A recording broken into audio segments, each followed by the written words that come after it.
exatamente elogiando a iniciativa dessa agremiação, que é o sindicato, porque tudo que é organizado consegue algo, e vocês estão comemorando o Dia do Servidor Fazendário. Por que vocês conseguem isso? Devido à organização, reivindicação e luta. Então, vocês estão de parabéns. E faço um link exatamente com a origem desta lei. Essa lei surgiu de organização, de pressão, chamada Lei de Anticorrupção. Ela surgiu em 2013, mais precisamente em 1º de agosto de 2013.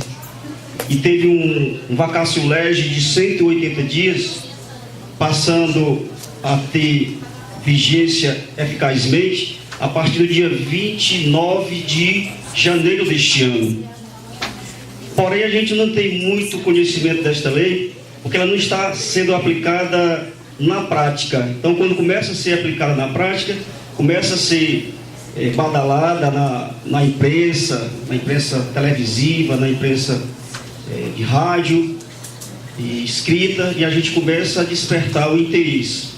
Mas essa lei, ela, a meu ver, ela é de suma importância para todos nós aqui, especialmente os senhores fiscais, servidores públicos, assim como eu, porque nós estamos no dia a dia em contato com empresas, pessoas jurídicas de direito privado, em que pode ser que na nossa relação exista algum cometimento de ilícito, muitas vezes não de nossa parte, porque de nossa parte os senhores têm uma série de fiscalização, vocês têm o peso da penalidade no próprio processo administrativo disciplinar interno, tem a matéria penal, tem a lei de improbidade administrativa, e de um modo geral se preocupava muito, entre aspas, com o corrupto e esquecia do corruptor, que é a denominada pessoa jurídica, as empresas de um modo geral. Então esta lei ela surgiu exatamente no meado de 2013 por conta daquelas movimentações e pressões que alguns denominavam questão de passagem, diminuir o valor da tarifa de ônibus. Foram coisas que foram inseridas, mas na verdade o mote principal daquelas manifestações era o surgimento e a aprovação desta lei, que já estava na gaveta desde o ano 2000, quando o Brasil foi signatário de uma convenção internacional da OCDE, Organização para a Cooperação e Desenvolvimento Econômico. É uma organização que faz parte de uma outra instituição internacional que combate a corrupção no mundo inteiro. Porque a corrupção no setor público, influenciado pela iniciativa privada, é um câncer para o Estado e para a sociedade especialmente. Porque é através da tributação que alimenta os cofres públicos que o Estado tem munição para prestar os seus serviços públicos. Serviço público de saúde, educação, segurança. Aliás, a função do Estado nada mais é do que dar assistência à sociedade. A sociedade é muito mais importante. O povo, um dos elementos integrantes do Estado, é muito mais importante do que o próprio Estado, que é uma instituição que foi criada para proteger e fazer o povo feliz. Se não faz feliz é outra história, mas é essa a função do Estado. Quando eu falo Estado, é Estado lato sensu, entenda, Estado, país, né? Então, a corrupção, ela traz estatísticas, digamos assim, perversas para a sociedade. Só para ter uma ideia, essa preocupação mundial, mais de 424 bilhões de euros são, digamos assim, vão para o ralo em nível europeu, por conta da corrupção de grandes empresas, grandes lobistas que têm contrato e contato com os demais países, e esse dinheiro não vai para a sociedade, a fim de prestar serviços públicos. Aqui no Brasil, por exemplo, 69 é mais ou menos essa cifra, 69 bilhões de reais por ano também são desviados. Então veja o tamanho do prejuízo que a sociedade tem por falta desse dinheiro para alimentar os cofres públicos que vocês tanto trabalham, tanto fazem fiscalização no afã de que haja uma tributação, que a tributação seja cumprida para alimentar os cofres públicos, para isso reverter em favor da sociedade. Então, por mais esforço que os senhores fazem, muito dinheiro deixa de chegar aos cofres públicos. Então, realmente a corrupção é um câncer, como se fosse naquela visão antiga, né? É um filho de víbora, né? E a víbora, como pensavam antigamente, tinha um autor chamado Heródoto, na Idade Antiga, um grego, que ele tinha essa concepção de que o filho da víbora era aquele que comia a mãe antes de nascer.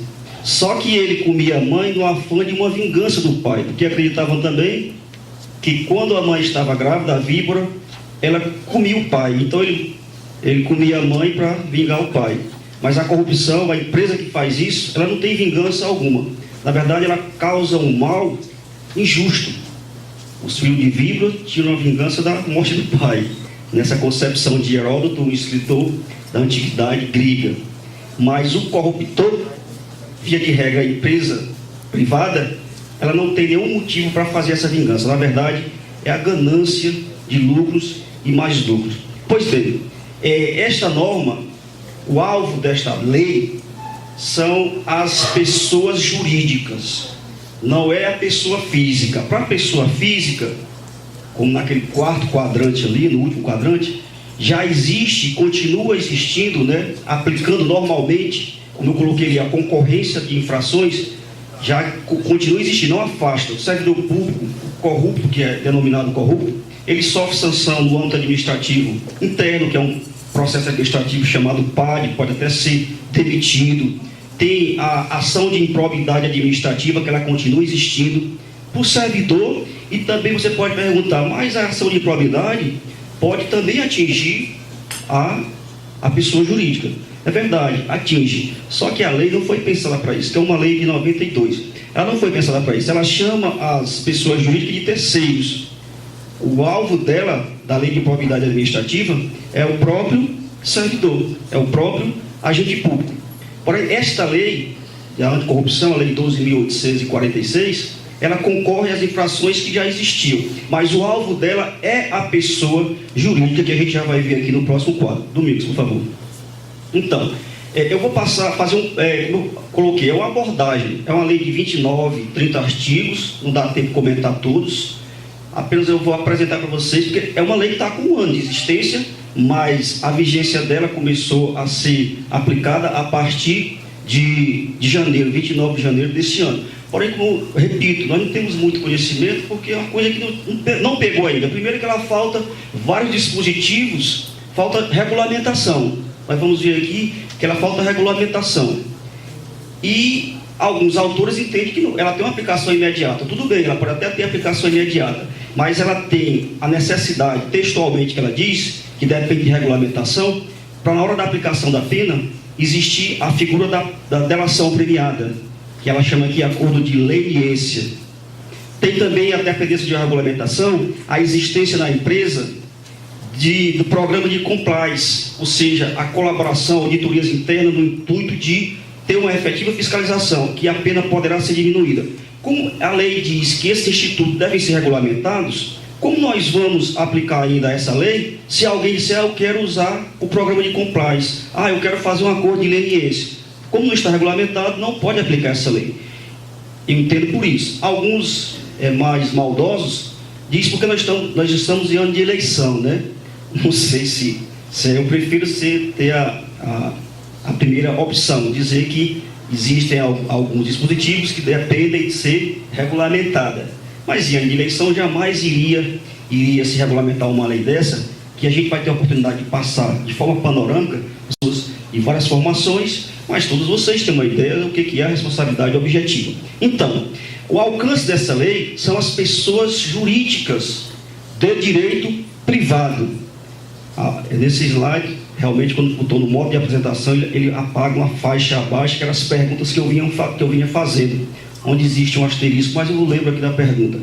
Essa pergunta, inclusive, foi de um aluno, que ele não respondia ontem, eu mandei ele saber da resposta hoje, mas ele não está aqui, né? Ele perguntou se aplicava às pessoas jurídicas de direito público.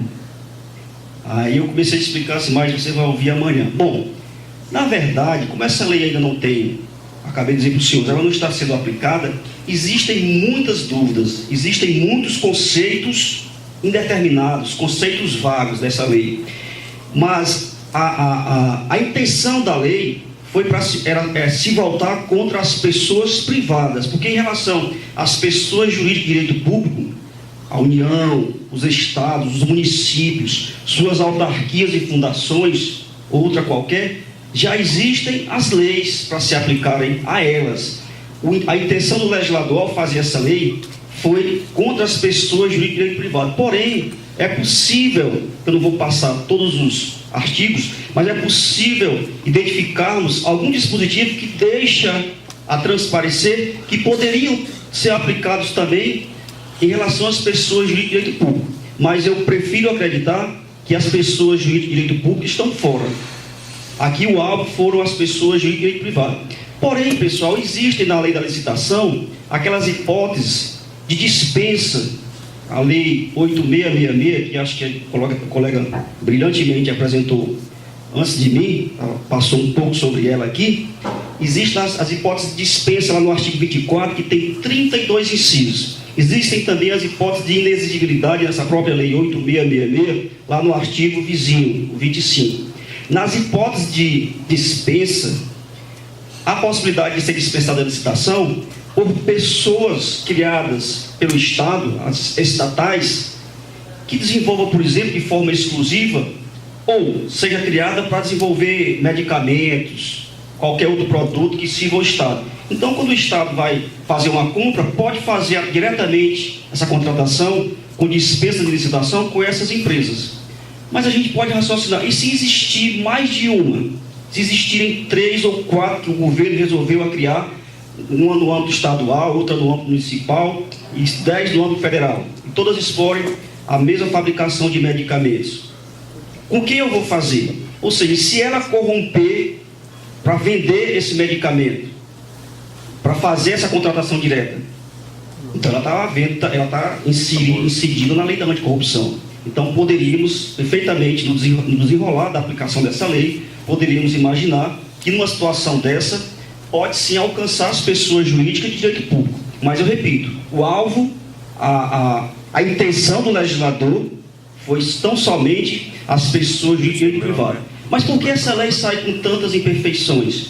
Como qualquer lei sai com imperfeição. E essa lei saiu de afogadilho, rapidamente devido às pressões. Ela estava desde o ano de 2000, que o Brasil tinha sido consignou, foi signatário, assinou essa convenção para a cooperação do desenvolvimento econômico e anticorrupção, e não saía do papel, não saía da gaveta. Com aquelas pressões sociais de junho e julho do ano passado, ela saiu rapidamente. Veja que eu estou falando aqui, as pressões e as manifestações ocorreram em junho e julho. Quando foi no início de agosto, a lei já estava devidamente aprovada. Então, saiu alguma coisa ainda a se pensar, mal pensada, né? Deixou algo a se pensar. Tanto é que vários dispositivos dela, 3 especialmente, eles foram vetados, não foram sancionados pela presidente da República, então presidente, agora presidente. Bom, por quê? Deixando claro, se vocês fossem saber a razão dos vetos, é exatamente para deixar claro que eles colocavam lá a tentativa de mostrar a responsabilidade e a culpa também do servidor público, do agente público. E nesse veto ela excluiu de vez, no sentido de dizer que a lei só se aplica mesmo às empresas, às pessoas jurídicas de direito privado. Teve esse veto no que diz respeito à necessidade de ter uma comprovação da culpa do agente público, tirou. Outra, a necessidade de mostrar a intenção da empresa quando fizesse a corrupção, também tirou, deixando claro e evidente, afastando qualquer possibilidade de, no julgamento conduta ilícita da empresa, querer perquerir, querer buscar, querer saber se ela tinha conhecimento, se ela quis agir, se ela quis cometer a culpa, ou seja, deixou claro que ela responde independentemente desses elementos. A empresa tem o seu corpo funcional, desde o gestor maior até o mais modesto sopé da pirâmide de um porteiro, de um motorista, sei lá. Todos esses servidores, qualquer ato dele, qualquer ato que eles praticarem, vai responsabilizar a pessoa jurídica. Uma coisa é a pessoa natural, outra coisa é a pessoa jurídica. Então, essa pessoa jurídica vai responder pelos atos dos seus agentes privados. Não estou falando público, nós temos outro regulamento para o agente público, que também o Estado responde objetivamente, mas aqui agora é a pessoa jurídica, ela responde de forma objetiva, independentemente que ela queira, que ela esteja sequer conhecendo, ela esteja, digamos assim, em berço esplêndido. Então, se qualquer agente cometer, ela vai responder pela multa. Porque essas penalidades aqui, nós vamos ver, não é penalidade de matéria penal. Matéria penal continua com o Código Penal, lá na corrupção ativa, para os diretores, e a corrupção passiva, como diz lá o 317 do Código Penal, para a corrupção passiva, o 327 diz qual é o conceito, mas o 317 é a corrupção passiva, o 333 é a corrupção ativa, tá? A passiva do servidor público. Agora, aqui é responsabilidade administrativa, é uma penalidade administrativa, melhor dizendo, que corresponde à aplicação de multa e a responsabilidade civil para a empresa repor ao erário, repor aos cofres públicos aquilo que ela causou prejuízo por conta desse ato de corrupção. Que ela, aqui no caso, ela é a corruptora. Então, vão subsistir todos aqueles institutos que se aplicam às pessoas naturais, porque para se aplicar às pessoas jurídicas, aqueles outros institutos, eles são muito difíceis. Nós só temos a responsabilidade da pessoa jurídica em poucos casos. Aqui a gente pode dizer o Luiz, que é da área ambiental, apesar de ser fiscal, mas ele aqui é um mestrando em direito ambiental e sabe que a responsabilidade das pessoas jurídicas em direito ambiental é objetiva. Então só cabe a responsabilização das pessoas jurídicas de forma objetiva no penal só em direito ambiental.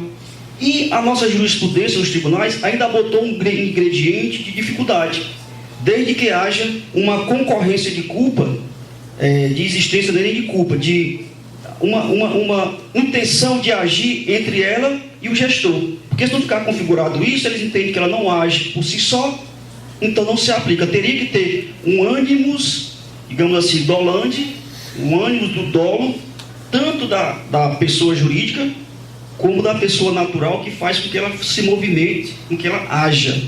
Mas aqui não, aqui independe de qualquer ânimo. Aqui a responsabilidade não é penal, aqui é meramente uma pena administrativa que corresponde à multa e devolver aos cofres públicos aquilo decorrente da corrupção. É isso. E essa multa é bastante pesada.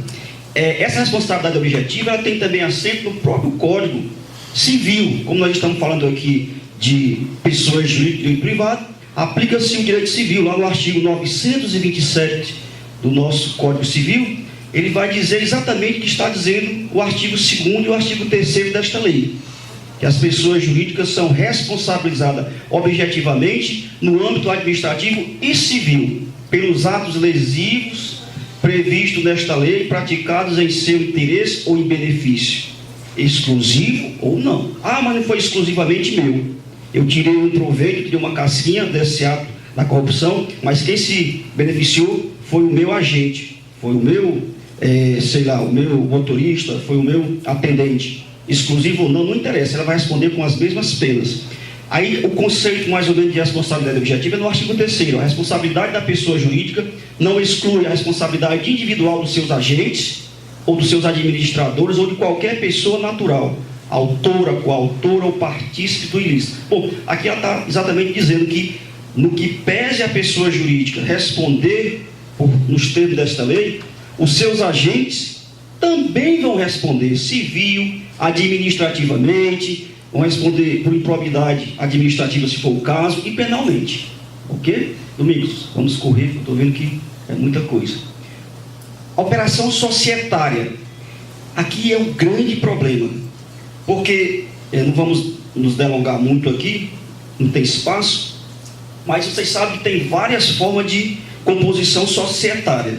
Elas são empresárias com fins lucrativos, sem fim lucrativo, fundações privadas, consórcios. Não é a pessoa jurídica, o consórcio sequer tem pessoa jurídica, mas esta lei ela é tão grave que ela abrange todas as formas societárias, sejam elas empresárias ou não empresárias. Se for uma associação para os amantes de Machado de Assis, não tem nada a ver com lucro, só para o final da tarde de sexta-feira se reunir e estudar um determinado autor. Mas se qualquer situação ela corromper o Estado, mesmo sem fim lucrativo, ela vai responder por esta lei e pegar uma penalidade pesada. Então, os empresários, de um modo geral, estão malucos.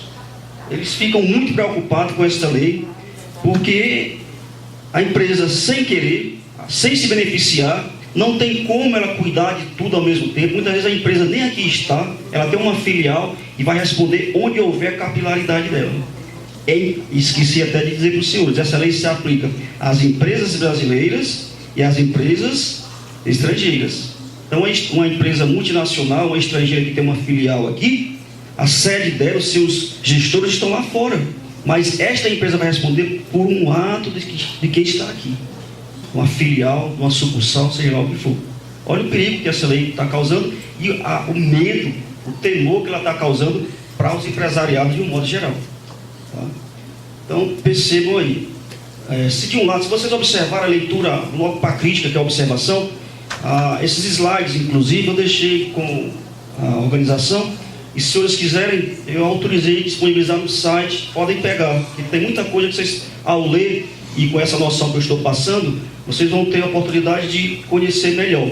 Eu vou logo para a polêmica. Se vocês observarem, tem observação, se de um lado, o legislador pareceu ter se preocupado em não interferir demasiadamente na dinâmica econômica empresarial, ao combater uma limitação da responsabilidade concernente o parágrafo único. Ou seja, ele está dizendo no parágrafo único que as empresas, elas respondem, porém, até a data em que houver aquela operação de ou fusão, ou incorporação, ou divisão.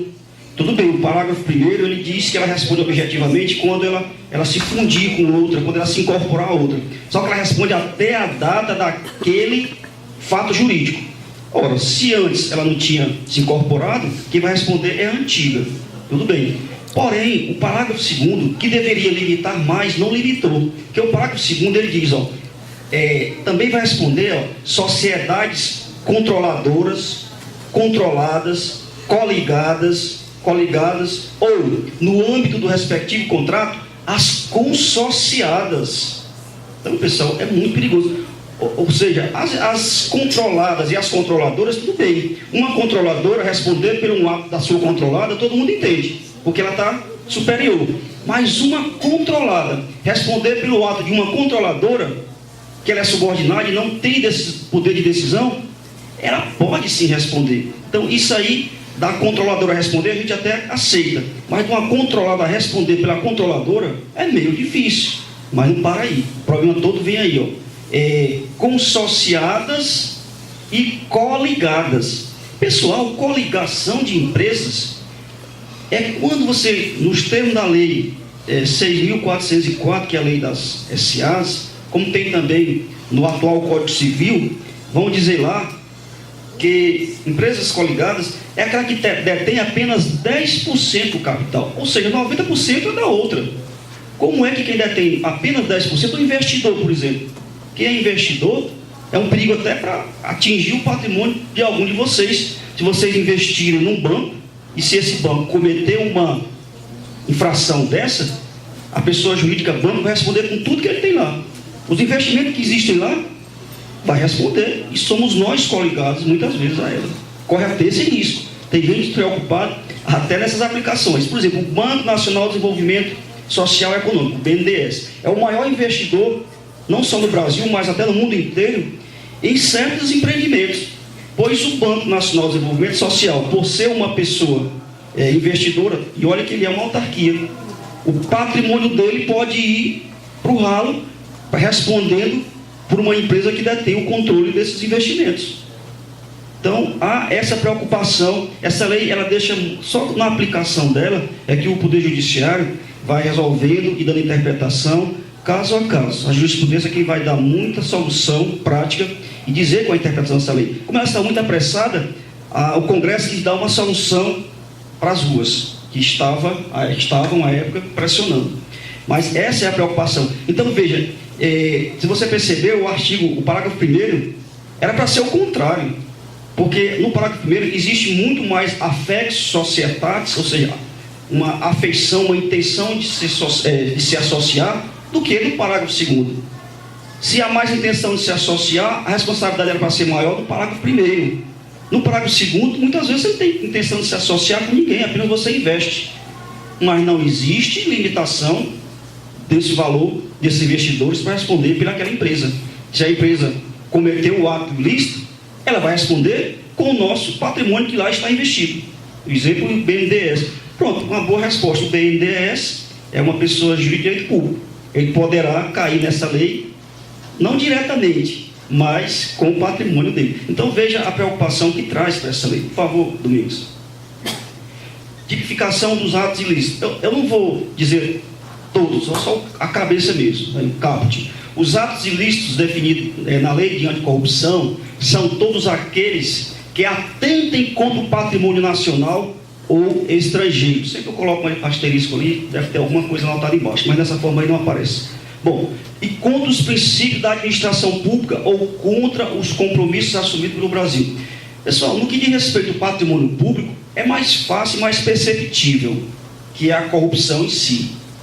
Agora, um ato que atente contra os princípios da administração pública, mesmo que não cause prejuízo financeiro, mas atente contra o princípio, por exemplo, da eficiência. Uma empresa que não está oferecendo nenhuma propina para nenhum fiscal. E vocês jamais iriam aceitar. Sei disso porque você não precisa, né? Eu soube aí que o judiciário está buscando isonomia com os servidores do sindicato do Amazonas, do sindicato fazendário. Então você não precisa de cair nessa, você já ganhou muito bem, graças a Deus, tá certo? Então imagine uma empresa, Luiz Otávio, que não está lhe oferecendo isso, mas ela está dificultando a eficiência da cobrança e da atuação fiscal. Ela está onde está, violando um princípio da administração pública, eficiência. Então ela pode pegar uma multa que vai já chegar, uma multa pesadérrima, não está oferecendo nenhuma propina, mas está dificultando o acesso aos livros, ao documento, até então, fechando mais cedo. O fiscal avisou que vai fazer uma fiscalização tal dia, que ela já prepara os livros que eu vou fiscalizar, e ela faz de tudo para não aceitar. Então ela pode ser enquadrada. Então eis aí o perigo. E não existe só o princípio da eficiência como um princípio norteador da administração pública. Existe a moralidade, que é muito mais ampla. Existe a moralidade, existe a legalidade, existe a probidade. Então, além de pecar por corrupção em si, que é o patrimônio violado, ela também peca e paga por atentar contra os princípios norteadores da administração pública brasileira, que não são poucos, tá? Mas veja, essas condutas aí, elas ora estão no Código Penal como corrupção passiva, ora estão no Código também penal como corrupção passiva, ou então estão na própria lei de improbidade administrativa. Então essas condutas não são estranhas da gente. Então por isso eu vou me reservar, não vou explicá-la. Mas qualquer conduta dessa aí é passível. Veja que o caput é bem amplo.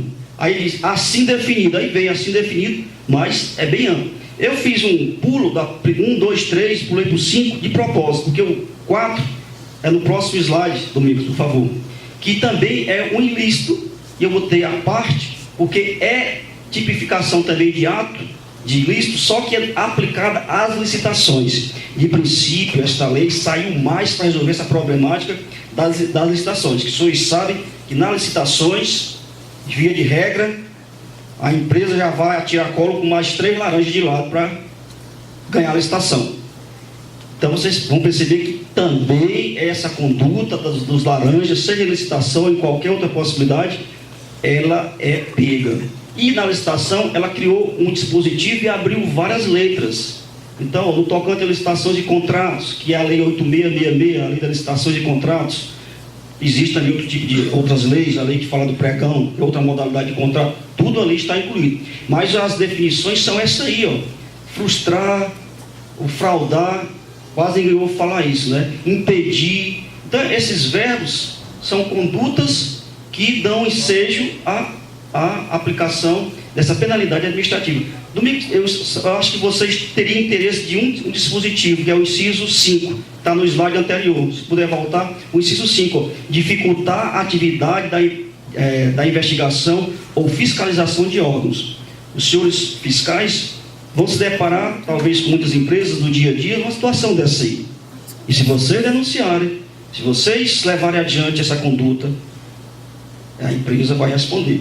Então, quando ela dificultar de qualquer forma que vocês imaginarem. Então, Domingos, pode avançar 2.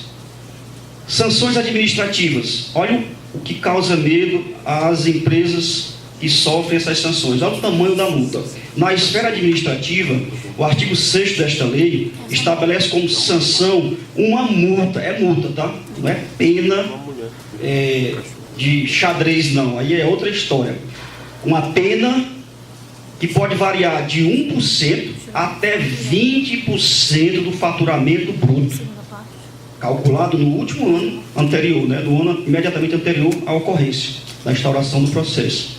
Então, veja, de 1%, pessoal, depende do tamanho da empresa, 20% de uma empresa é muita coisa, porque os outros 80% é para pagar funcionário, seus empregados, tributos, fornecedores, a manutenção, o custo. 20% pode quebrar, simplesmente pode quebrar uma empresa. Então, essa multa varia disso aí. Ó. Não basta, se não der para cobrar isso aí, de 0% a 20%, aí diz lá ainda, a multa nunca será inferior à vantagem auferida. Então, de 20% até 20%. Mas, se a vantagem auferida for maior, a lei diz que não poderá ser inferior à vantagem auferida. Aí diz, se possível, calcular. Porque se não for possível calcular a vantagem aferida, que nem toda empresa, nem sequer é pessoa jurídica, pode ser uma coligadas, consórcio, não tem contabilidade, pode ser até uma empresa irregular. Se você não tiver como dar em cima da contabilidade dele levantar, também dá outro parâmetro. É de 6 mil a 60 milhões. Para uma empresa pequena, 60 milhões, como o Luiz é doido, né? É isso mesmo, isso. É desse tamanho. Quebra. Então, veja, isso aí são as penalidades. Tá? Aí diz, a lei prevê ainda outra penalidade. Ó. Não basta ela ser apenada nessas multas. A lei prevê a publicação extraordinária de decisão condenatória às expensas dessa própria pessoa jurídica. Ela vai pagar uma publicação para dizer, olha, eu sou corrupta. Quer dizer, um negócio complicado, né? É você sair botando a boca no trombone, berrando na rua. Ela vai botar nos sites dela própria, se ela estiver oferecendo produto. A pessoa vai comprar um produto da empresa lá na internet, vê a página dela, aí tem lá a obrigação, por determinação, essa empresa foi condenada por corrupção na data tal. Então tem a obrigação, é uma pena. E quem vai comprar uma empresa dessa? Ela vai sofrer, vai ficar ruim das pernas. Não basta com a multa, mas o desenvolvimento dela, praticamente, ela não vai sobreviver no mercado. Você concorda comigo? Porque tem a obrigação de publicar. Eu botei aquele detalhe de vermelho, asterisco ali, porque na lei ela fala sentença condenatória. Aqui eu botei decisão. Porque quando fala sentença condenatória, quem é que profere uma sentença condenatória? É o juiz. Mas aqui, nós vamos já ver no processo administrativo, que não é essas coisas todas que vão aplicar essas multas desse tamanho, não é o Poder Judiciário, não. Qualquer um de vocês. É a administração pública. Ela vai formar uma comissão, como se forma uma comissão de PAD, processo administrativo, qualquer forma, uma comissão para julgar essa empresa. Então, na verdade, mais foi uma nomenclatura errada, mas também o Poder Judiciário poderá atuar. Nós vamos já ver que tem a parte do Judiciário. Mas aqui essa multa é administrativa, é a própria administração pública que aplica. Então, na verdade, ela vai publicar, não é só a sentença condenatória. Se for pelo Judiciário, é o Judiciário. Mas, se não for pelo Judiciário, se for pelo administrador, é uma decisão qualquer, seja ela administrativa ou não. Ele vai ter que publicar, que não é ruim, você dizer aquilo que lhe prejudica. Então, esta publicação é feita em vínculo de comunicação, de grande circulação, é a mesma coisa. Então, É importante que vocês saibam disso. O próximo slide, por favor, meu amigo Domingos. Pronto, a aplicação da sanção aí, pessoal. A lei estabelece alguns parâmetros. Na hora que o administrador, esse administrador que compõe essa equipe, essa comissão, que nós vamos usar, o próximo slide é o processo administrativo, for aplicar, ele vai ter que levar em consideração alguns parâmetros. Assim como o juiz, quando vai aplicar uma pena, ele também leva em consideração antecedentes, a questão criminal, a gravidade, assim também tem esses parâmetros. A pessoa vai ter que levar em consideração a gravidade da infração, a vantagem auferida, a consumação ou não. Então, basta uma tentativa, já tem pena. Aí pode graduar, pode não chegar aos 60 milhões, pode não chegar aos 20%, mas a pena vai existir. Ou seja, a conduta tentada ou consumada ali no quadro. Vai levar em consideração o efeito negativo produzido pelaquela infração. Imagine num ano de eleição, e por conta disso, terminou meu tempo já? Bom, então, vai levar em consideração tudo isso. Tá? Domingos, por favor. Do processo administrativo. No âmbito dessa aplicação da multa, quem vai fazer o julgamento é a própria administração, é a autoridade máxima, seja ela do Poder Executivo, do Poder Legislativo e do Poder Judiciário. Do Poder Judiciário aqui, enquanto administrador. Uma licitação que se faz com o tribunal está fazendo um ato administrativo. Ele pode delegar essa função para as autoridades menores, através de decreto. Por exemplo, aqui não foi esse decreto federal, no âmbito federal não saiu, mas no âmbito estadual, os estados poderão formar suas equipes e delegar essa competência. É proibida a subdelegação. Então, o governador do estado pode delegar para os secretários, pode delegar para os presidentes das autarquias, das fundações estaduais. Aí, essa autoridade, ela forma uma comissão para apurar o processo administrativo, para fazer um relatório e depois entrega para essa autoridade julgar.